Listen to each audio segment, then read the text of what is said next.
Nada, darlle gracias á organización, ao Concello de Lobio e á Diputación de Ourense por nos invitar, deixarnos presentar aquí o noso traballo, e como imos con bastante retraso, xa vou deixarnos de andar presentando moito. Ele é Breogán, de Breogán e Pesira, e eu son Juan Manuel Galiña, investigador da Universidade de Vigo. Bueno, vou vos presentar aquí uns traballos que levamos facendo, bueno, aquí no Val dos Salas, que vamos a introducir un pouco para que non o conozca. Vou ir rapidamente para non perder tempo. O Val dos Salas sitúase ao sur da provincia de Ourense, facendo fronteira con Portugal, nas Birbarras entre a Alta e a Baixa Limia, vale? É un val de sal, é un valle que está en transición entre a alta e a baixa, entre a alta montaña e a baixa. Un valle que se asenta entre estes ríos que vos poño aquí e que todas as súas poboacións desde a prehistoria hasta a actualidade están asentadas nas zonas máis baixas do valle, nas interseccións de cada un destes regazos pequeniños que vedes, buscando pois, as zonas máis óptimas normalmente para o cultivo. Confórmase na actualidade por 5 concellos: Baltar, Calvos, Muiños, Blancos e Montalegre, e 28 parroquias. Que ten de singular neste momento? Pois que parte do valle está dentro da reserva de Biosfera Lleras-Xurés, e que tamén dentro do valle temos o territorio histórico do Couto Misto, que non me podo deter a falar del, pero bueno, que é unha cousa moi singular e única en España. Estas investigacións das que vamos a falar agora, porque vamos a falar da Fraga Raxada de Picoña, pero vou presentar varios proxectos que levamos facendo o Breogán desde o ano 2020 no Valle, por veñen un pouco a contexto da miña tese doutoral, que é o Val dos Salas na Idade Media, no que estou facendo unha contextualización do Val por do século IX, que agora xa me retrasei hasta o século V, e iba hasta o século XV, que agora estou indo hasta o século XVIII. Pero bueno, vos quedaivos entre o século IX e o século XV. E que, se todo vai ben, espero poder defender no mes de novembro, vale? Sí. Vale, na idade de ferro, sí, aí non cheguei tanto. Bueno, pois no Val dos Salas, así para ir moi rápido, temos que hai catalogados 9 castros de diferentes etapas históricas, que non vamos a entrar por falta de tempo, unha xeira de xacementos de época romana, minería romana que, gracias a traballos con Joao Fontes e Manuel Munir, nos que tuvemos a sorte de colaborar, sabemos que algún ven desde a prehistoria, época romana e medieval, tamén ten explotación medieval. Logo, 9 castelos do medievo, que algúns están simplemente catalogados, outros están catalogados e documentados documentalmente, outros só na toponimia, e hai un castelo que está na toponimia e documentado unha única vez, que é o castelo do Couto Sabugueiro, no século XVI. De feito, Santi fai de linha a ficha que fixo Santi de patrimonio e dice que foi ali ao sitio e que non viu nada. No castelo do Couto Sabugueiro, cando fixeches as fichas patrimonio, e efectivamente fun ali e tampouco vin nada. Solo está a toponimia, e no lado galego está a toponimia de castelo e no lado portugués o Couto Sabugueiro, que de feito hai ali como unhas cercas que son para cerras de animales. Un pouco de historia sobre o Val, que é o do que estou facendo de historia. Bueno, a primeira mención que podemos chamar exacta, as primeiras mencións chegan nos do Mosteiro de Celanova, e a primeira exacta é do ano 943, cando San Rosendo lle cede a unha excriada súa que libera a villa de Genetun, que se situaba no Valle dos Salas. Unha villa que non sabemos onde está situada, eu a situo máis ou menos na parte central dos Salas, pero, por decir, puñote aquí, pues, sin saber moi ben onde. Un val que situaba a súa cabeceira o castelo de Aguiar da Moa, que era o castelo que capitaneaba a Meirandad, desde o ano 1146. Este pertenceu á comarca ou provincia medieval da Limia e estaba baixo a dependencia directa dos reis de León e de Castela hasta o século XIV. Vale. Coa aparición do Reino de Portugal no século XII, a administración do valle cambia completamente, nace unha fronteira, e esta aparición desta fronteira ben moi ben marcada que a pronta documentación do Castelo da Picoña no ano 1187, cando Portugal se independizou no ano 1143, é dicir, apenas 40 anos máis tarde xa se nos documenta o Castelo da Picoña. Sucesos que tamén darán orixes a algo moi singular deste valle, que serán as terras e as aldeas mixtas, vale? Moitos, sobre todo, montes de comunales que quedan partidos entre Galicia e Portugal, e as míticas aldeas de Santiago, Rubiás e Meaos, que conformarán o histórico Couto Misto a partir do século XVI. Valle que tamén a partir do século XIX será utilizado as súas augas e as súas serras para configurar o que é a fronteira prácticamente que nos chega hasta a actualidade. En canto á súa configuración medieval, esta é a configuración que teríamos sobre o século XIII, máis ou menos, que vedes que ese color marrón gris así clariño é a merindade de Aguiar da Moa e Valdesalas, que hasta o século XIII era de señorío real, e a partir do... No, perdón, hasta o século XIV, señorío real, e a partir do século XIV é cedida a Casa de Viedma, e logo dai, pois, sempre de señorío noble, hasta que chega a pertencer aos, bueno, os condes de Monterrey, a condes de Lemos, xa nos séculos XV e XVI. Non me vou deter neso todo, senón non acabaríamos aquí nunca. Logo temos aí en vermello o que é o Concello da Picoña, que esta é a filigresia actual de Tourén, e o Castelo da Picoña, que serían, que conformarían as terras do Concello da Picoña. En verde tedes o que sería o coto de Maur de Salas, que estaba baixa a encomenda de Quiroga, e eses que vedes en fucsia e naranxa son as aldeas mixtas, que son de xurisdicción compartida, non?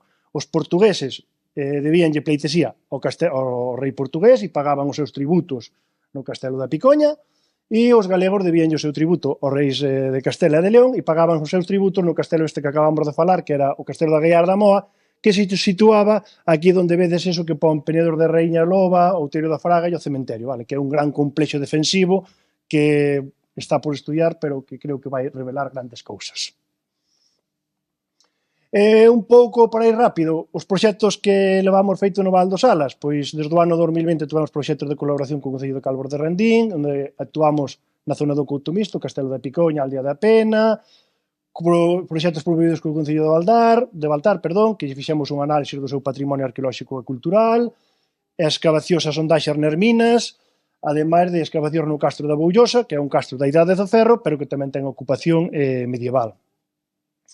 O promovidos por o Concello de Lobios, que falaremos despois del, que é o da Fraga Raxada, non me vou deter máis, e da Consellería de Política Social, por iniciativas xóvenes, que excavamos un xacemento alto medieval, cunha necrópolis, que topamos elementos que probablemente xa veña desde o mundo romano.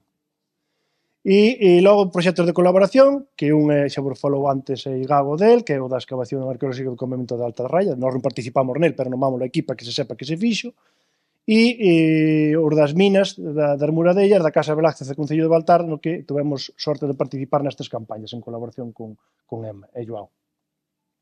E logo un de promoción propia, isto foi unha cousa miña, que fixamos en plan colegas, que foi a intervención arqueolóxica nos terreos da Capela de San Salvador, que é unha igrexa que se documenta no ano 1092, pero que topamos elementos nela que tamén nos dicen que probablemente fora un asentamento da alta idade media e pode que incluso do mundo romano. E nada, agora xa lle dou paso a Breogán, que vos vai a falar da Fraga Raxada.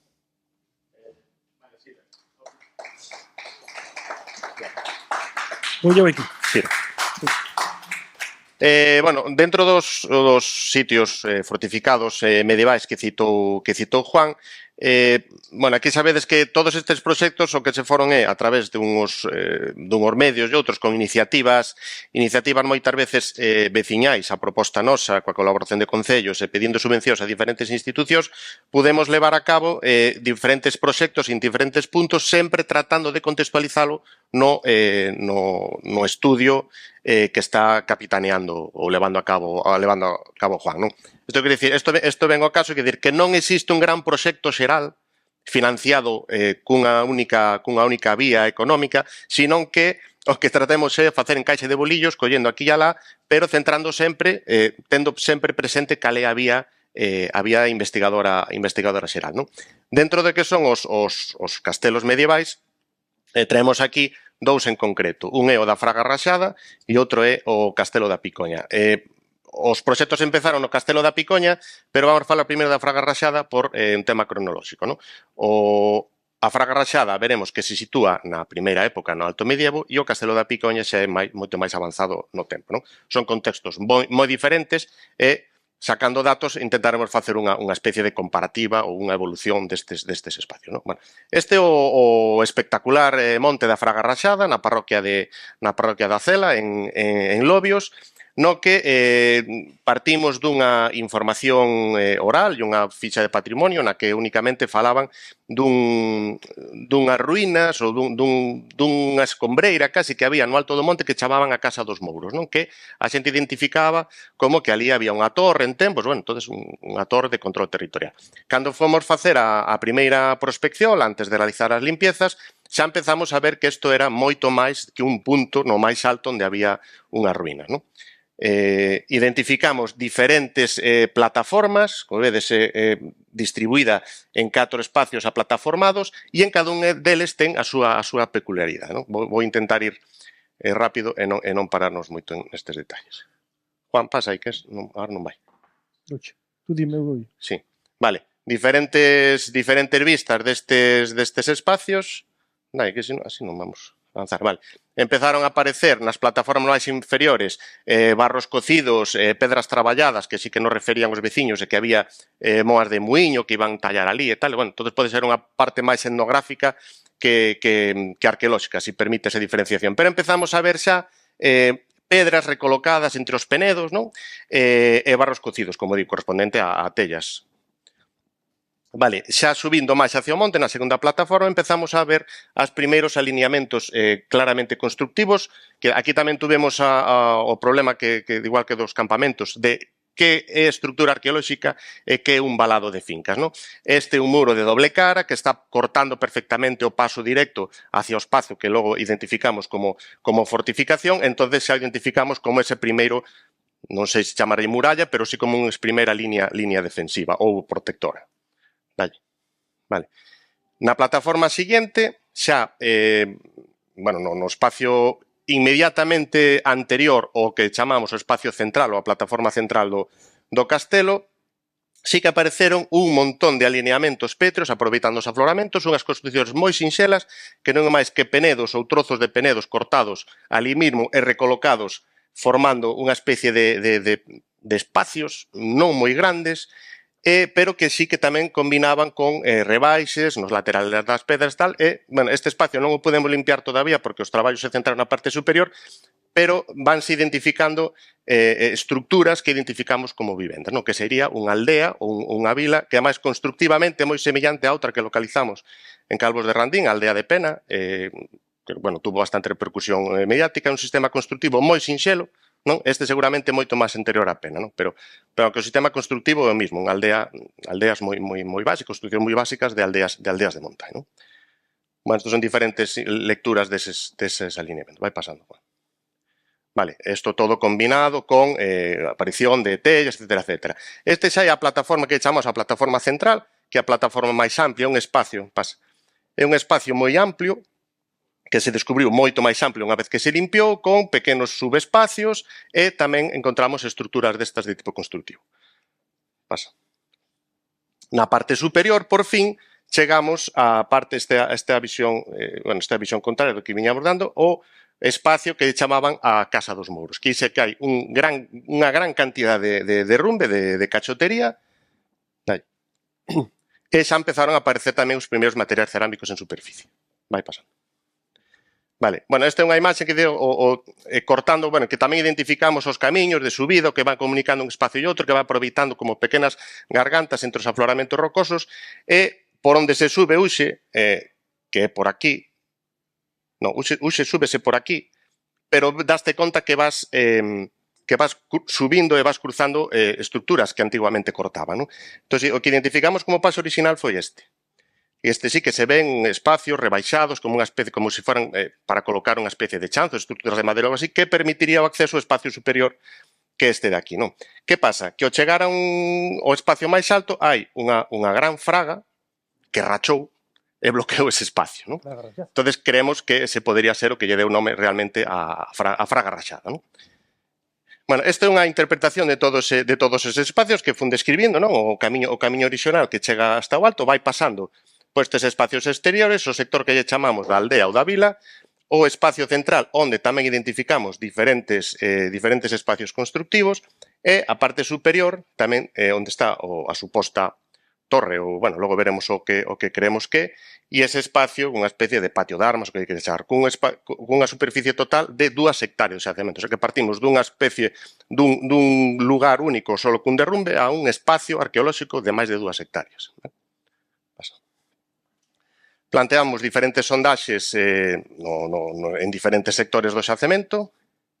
Vale, que nos vamos centrar simplemente, bueno, vai pasando. Vámonos centrar no espacio superior, non? Os de abaixo foron,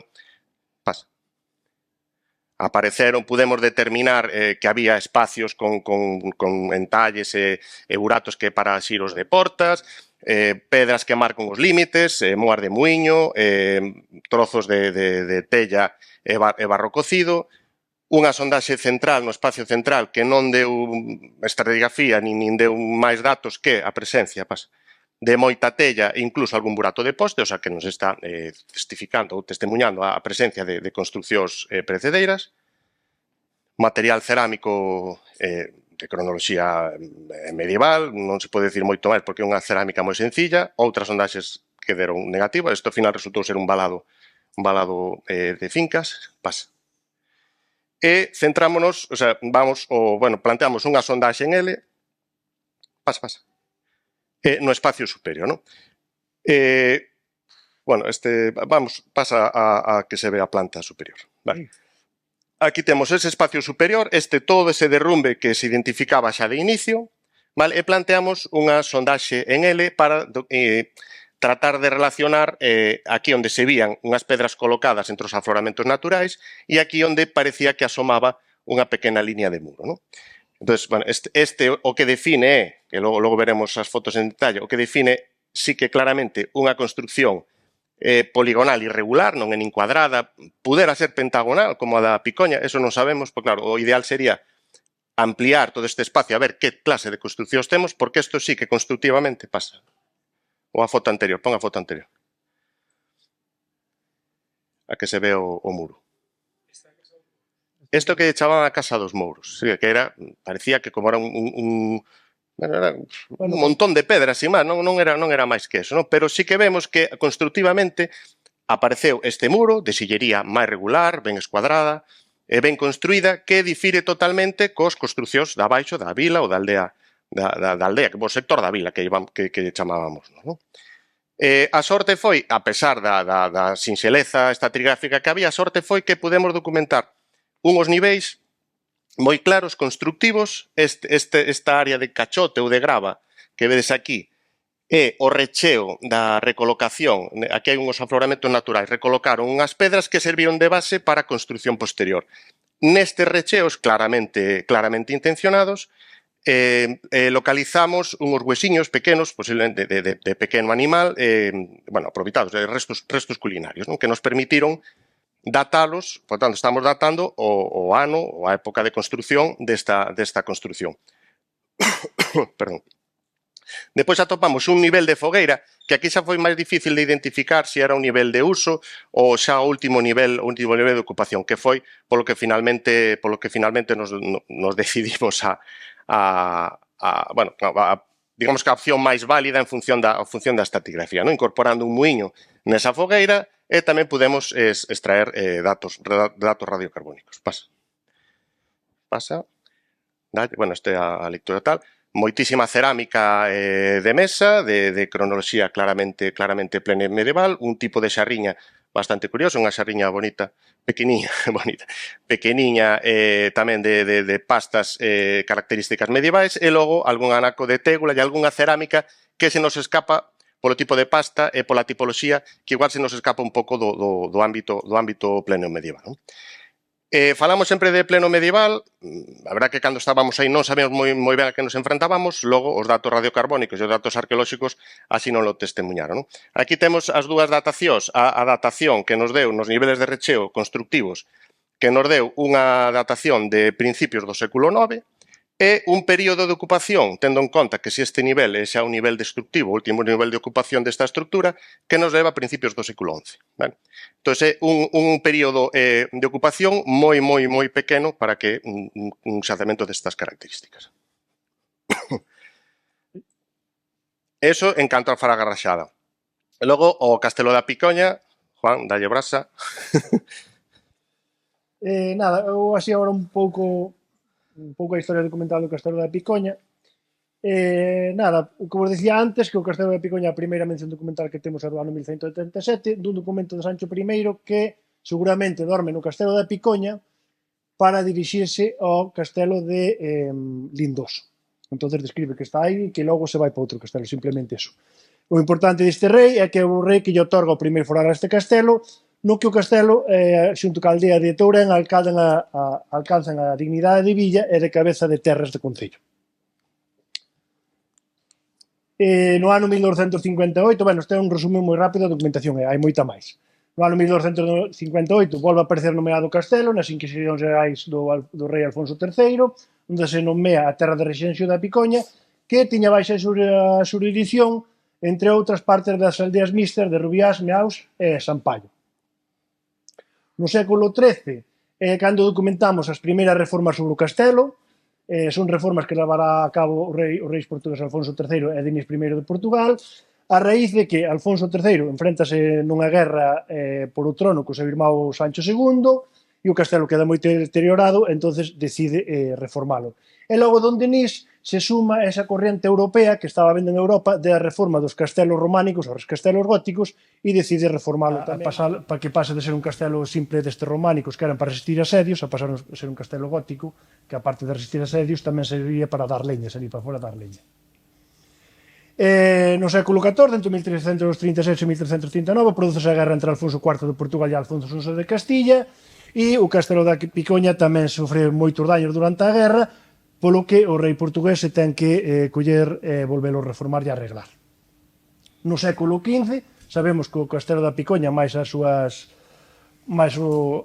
rendas son pasadas aos duques de Braganza, doadas por João I, logo se lles quitan, logo lles volven dar, volven lles quitar, volven lles dar, pero neso non vamos a entrar porque senón botaríamos aí que está pasado. E un dos documentos máis importantes que temos, porque podemos chamar documentos sobre o Castelo da Picoña, será o libro das fortalezas de Duarte de Armas, que lle encarga ao rei Manuel I a principios do século XVI, que visite todas as súas fortalezas de fronteira para ver en que estado se atopaba, non? O señor vai visitando fortaleza a fortaleza e é tan detallista que lle fai un diseño desde o sur, desde o norte e en planta. E non me vou deter en máis, porque para nós, para o noso traballo na Picoña serán esenciales, pero eso falaramos despois Breogán del. Logo tamén habrá outro rei que tamén nos aportará bastante información sobre esta zona, sobre o Castelo da Picoña, que será o rei João III, que ten moita inquedanza por saber en que estado e por onde iba a súa fronteira con Galicia, sobre todo nesta zona, porque entre o ano 1527 e o 1538 non sei cantas emisións manda aquí a que estudien como está a fronteira. Eu supoño que será moito, que terá que ver moito co tema das aldeas mixtas, vale? Non está comprobado que sea, pero ten toda a pinta por un conflito que houve no 18, bueno, por certas cousas que levan a que estén continuamente mirando a fronteira. Bueno, por neste século XVI, quizás o máis interesante que nos dice da Picoña é no ano 1538, que cando veñen os visitadores mirar como está a fronteira, preguntar aos veciños das aldeas vistas e do Tourén e tal, se dan conta e describen o curioso do Castelo da Picoña, que era un enclave que estaba totalmente situado en territorio galego, rodeado, como eles describan, rodeado de aldeas mixtas e aldeas galegas e solamente pertenecía ao outeiro ao castelo. É dicir, o que isto que vedes aquí, que son 7.835 metros cuadrados, era o territorio que pertencía ao castelo. Un castelo que sabemos que hasta o 1518 o único camiño que tiña para ir a Montalegre subía por a Serra de Pena e atravesaba a desaparecida aldea de Pena para chegar a Montalegre. Tiña un permiso especial dos reis de Castela, obviamente, senón non podrían ir por aí, pero no 1518 sucede hai un conflicto no Val dos Alas que non vamos a entrar nel, e os reyes tanto de Castela e de Portugal lle proíben utilizar este camiño e dicen ao duque de Braganza e ao duque de Monterrey nese momento que teñen que facer uns camiños novos que eso non os poden utilizar máis. E creemos que o Castelo da Picoña pois empeza a utilizar este camiño amarillo que vedes que vai para baixo, que comunicaría co camiño chamado camiño privilexiado para ir para Tourén, e logo de Tourén terían que dar unha volta grandísima para ir a Montalegre. O castelo pois, será derribado no contexto das guerras da restauración, que nos estuvo falando antes Rebeca delas, no ano 1650, sin que nunca máis volva a ser reconstruído. E, de feito, no 1788, o duque de Braganza volve mandar emisarios seus que veñan comprobar como está a fronteira e como estaba o castelo, xa vedes o que dice aí, que pasou por ali, que xa non había castelo, nin había nada, máis que por aí unhas pedras soltas. E sin máis, volvo a dar o paso a Breogán. Vale, entonces ahora, bueno, pasamos toda da fraga rachada da que a documentación, según todos os estudios documentais que fixeron, foi absolutamente inexistente, a o Castelo da Picoña, un castelo xa de época pleno medieval, coa que a documentación casi desbordou. Esta é unha imaxe inicial e final da primeira campaña de limpieza no castelo. Vai dando. Esta é unha imaxe cenital na que xa se empezaron a ver diferentes partes, e foi a limpieza de todo o outeiro e as limpiezas tamén dos afloramentos, basicamente todo o outeiro un gran afloramento, non? E aí xa empezaron a verse espacios aterrazados e incluso algunha estructura como o gran alxibe que está na parte, logo veremos, máis protexida do castelo. Vai pasando. Isto, todo nos permitiu facer un levantamientos fotogramétricos realizados polo compañero Víctor, que está aquí no foro, que é o que nos fai sempre todas estas historias en todos os proxectos que levamos a cabo, no que nos fomos xa solo cunha limpieza de desafloramentos identificando os diferentes sectores, como no caso da fraga rachada, non? Vedes que o procedimento de traballo é o mismo, non? Neste caso, pudemos facer unha lectura de numerosísimos entalles, marcas, rebaixes, pías, de que fomos intentando interpretar sobre esas planimetrías, zonas con escaleiras, zonas rebaixadas, marcas ou negativos que definen unha planta dunha estructura pentagonal, tamén correspondencias cos penedos en vertical, entalles para traves, que vemos aquí, que cubrían este espacio inferior, as escaleiras, que son unha parte máis alta. Entón, claro, isto é unha composición que planos horizontales, planos verticales, foi un poquinho líos. Esta parte traseira onde se vedes perfectamente unha línea que marca a planta dunha estructura e a zona traseira onde hai este gran alxibe que está incluso por dentro ben recebado e ben cuidadiño, non? Que tiñamos calculado, estaba cubicado, non me acordo cantos... 3.000 litros, creo que é. Un montón de litros. Bueno, neses espacios tamén identificamos moitas marcas, dibuxos, identificamos hasta 5 alquerques, que aquí os soldados que estaban aquí debían ter moito tempo libre porque tiñan tableiros de xogo en cada un dos espacios, e o máis curioso foi, un dos elementos máis curiosos foi este dibuxo dunha besta que ten con incluso o disparador. O bonito deste máis foi que está na parte alta e está mirando hacia a porta, non? Foi unha curiosidade, non? Que parece que dibuixaron a ballesta directamente hacia a porta, como avisando a ver de quen entraba por ali. Vai dando. Tamén a gran pedra que marca o inicio da subida hacia a torre, un gran penedo, un gran panel, con inscripcións seguramente de diferentes épocas, na que vemos unhas cruces que queremos ver si, como noutros casos que conocemos, identifican con marcas notariais o propio símbolo do alcaide do castelo, outras cruces, unha triple cruz que apareceron diferentes afloramentos ao redor, non sabemos se do Couto Misto ou do territorio da Picoña, que puderan ser a marcas territoriales do propio castelo ou do Couto Misto, case máis ou mellor do castelo, e unha inscripción que pon Castro, non Castro da Idade do Ferro, senón Castro co significado de castelo, Castro de non sabemos o que, ano de, e cando vamos o de ano de, pois está borrada, non? Non podemos ver que está borrada pola construción dunha escaleira, pola reforma dunha escaleira, que son os entalles para colocar uns chanzos de madeira que enlaza coa escaleira xa de pedra hacia a torre. Non, só unha curiosidade, que se alguén quer ir ver a inscripción esta, que está moi chula, no verán hai que ir sobre as 10:30, 11, e no mes de julio, agosto. Ese xa máis adición ao inverno, outubro, noviembre, hai que estar ali sobre as 9:30. Para collelo con luz rasante, senón... Con rasante, senón chegas, se vas a outra hora, non vas a ver nada, porque non lle dar a luz. De feito, nos primeiros días, non sabíamos... No, estábamos excavando e levantou a vista e dixo, ostras, mira que hai. E bastante mira que hai aí. Vale, a colocación de todas esas marcas, todas esas manchas azuis son todas as marcas identificadas nos afloramentos, as vermellas son os alquerques e os diferentes dibuxos que identifican, non? Sobre isto, alineamos todas estas marcas e nos deu o que creemos que a planta completa do castelo. Coa torre da homenaxe construída a cabalo entre o afloramento máis alto e a parte máis baixa, toda esta zona ao redor da propia torre, defendendo o alxibe que está no punto máis, se faz, a subida polo que sería o circuito orixinal e o espacio final, o espacio máis protegido do castelo, mismo detrás incluso da torre. Un recinto inferior inmediato e outro recinto exterior que enlaza coa porta que está xa no alto, esta é unha subida bastante empinada, que é onde localizamos a porta orixinal. Isto comparado cos dibuixos de Duarte de Armas nos dá unha planta non idéntica, pero prácticamente idéntica, é dicir, os elementos igual, que dirá que lo está feito con fotos aéreas e temos perfectamente como era eso en planta, non? Naquel momento non contaba con estas técnicas, hai que pensar que Duarte de Armas iría a visitar o sitio e iría recollendo as súas referencias e foi facendo dibuixos según ele iba vendo, pero se vemos os elementos son exactamente os mismos. Está subida coa porta, aí, cun baluarte a mão esquerda, que lle dá acceso a unha terraza, vale? A unha terraza inicial. Logo paso a outra zona que quixemos identificar como patio de armas con outro espacio pechado na parte norte, que sería este de aquí.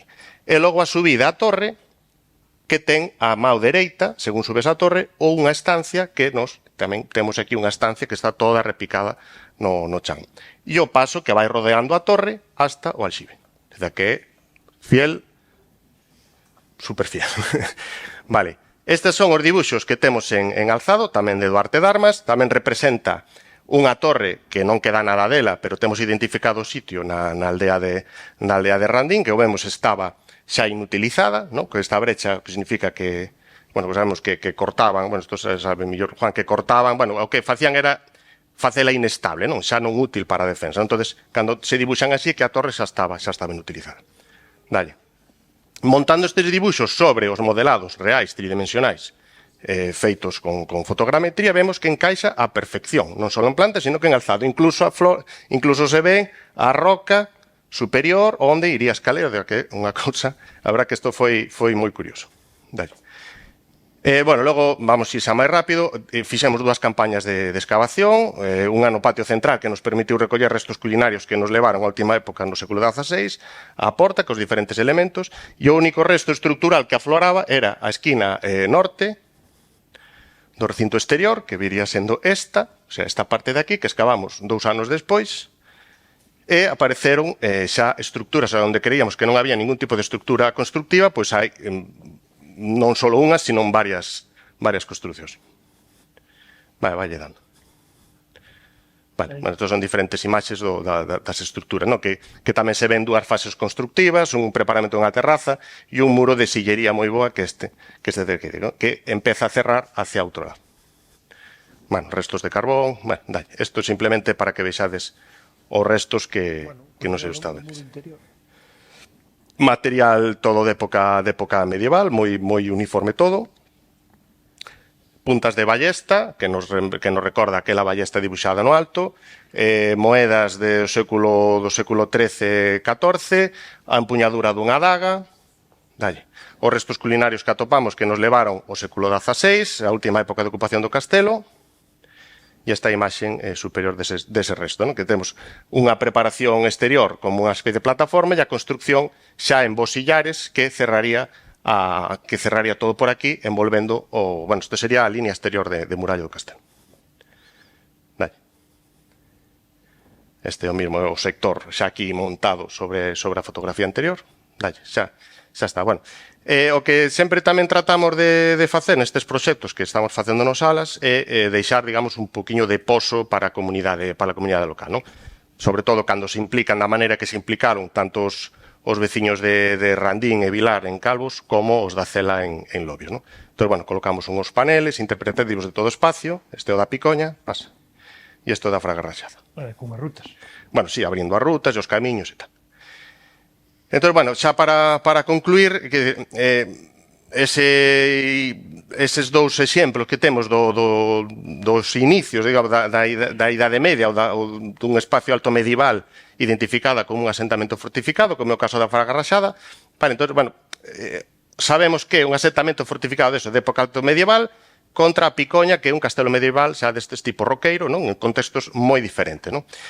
Na Fraga Raxada temos sospeita de que está construído sobre algo anterior, que non temos probas materiais, pero isto como que hai como un pozo que notas algún material que se escapa aos espacios. Bueno, hai ocupación prehistórica, pero bueno, eso xa é outra historia. Entón, queremos que está sobre algo anterior, en contra do Castelo da Picoña, que sabemos que foi construído ex novo, sabemos incluso o ano da construcción.